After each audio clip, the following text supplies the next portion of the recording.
Today, we're looking at a structure that's, well, instantly recognizable worldwide, the Sydney Harbour Bridge. That's right. Affectionately known as the Cove Hanger, maybe even the Iron Lung. It's a massive presence in Sydney, New South Wales, finished back in 1932. Uh-huh. But it's really so much more than just, a bridge. It's got this incredible backstory. Absolutely.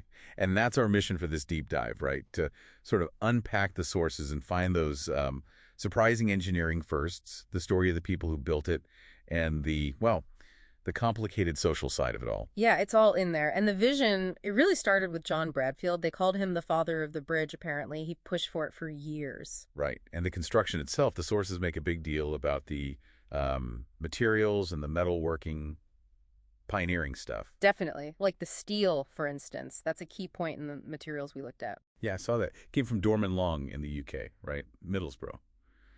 And it was this high tensile strength steel. Why was that such a big deal back then? Well, it was pretty new for a structure this massive. Its strength meant the bridge could be lighter, but still span a huge distance. Later, okay, so that means fewer supports needed in the walking. Exactly. Fewer piers. Yeah. Which, translates directly into saving money and construction time. It was a huge step up from older, heavier bridge designs that needed more support points. Okay, that makes sense. A real leap forward. But what really struck me was that the sources say, despite this advanced steel and the sheer size, there was no welding.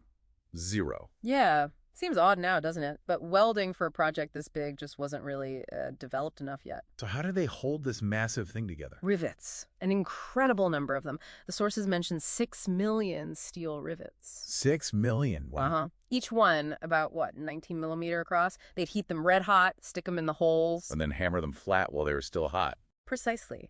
As they cooled, they shrank and created this incredibly tight, strong bond. It was like a real crash. You just try to picture that. The heat, the noise, thousands of workers doing this day in, day out. It really underscores the human effort involved. It really does. And that brings us to the human side of the story, which the sources definitely don't shy away from. This bridge was built, smack bang in the middle of the Great Depression. Right. So it wasn't just an infrastructure project. It must have been a lifeline for many people. Totally. It created something like over 4,000 jobs. You had riggers, painters, blacksmiths, laborers, all sorts. It was a massive economic boost when Australia desperately needed one. Unemployment was sky high. And it changed Sydney, too, right? Cutting down travel time across the harbor. Dramatically. Yeah, it really connected the city in a new way. So for many, it was this huge symbol of hope, of progress. But there's always a but, isn't there? The sources also point to a pretty significant social cost. Yes, they do. While the jobs were vital, building the bridge and its approaches meant demolishing around 800 homes. 800. That's a lot of families. It is. And the really tough part, according to the sources, is that there was no compensation provided. People were just displaced, often with very little notice or support. Wow. That puts a different perspective on it. And the workers themselves, building something that high, that complex, safety standards wouldn't have been like today. Not even close. The sources talk about dangerous conditions, long hours, working at incredible heights with pretty basic safety gear, if any. It highlights the real human sacrifice that went into it. Okay, pull this all together from our deep dive today.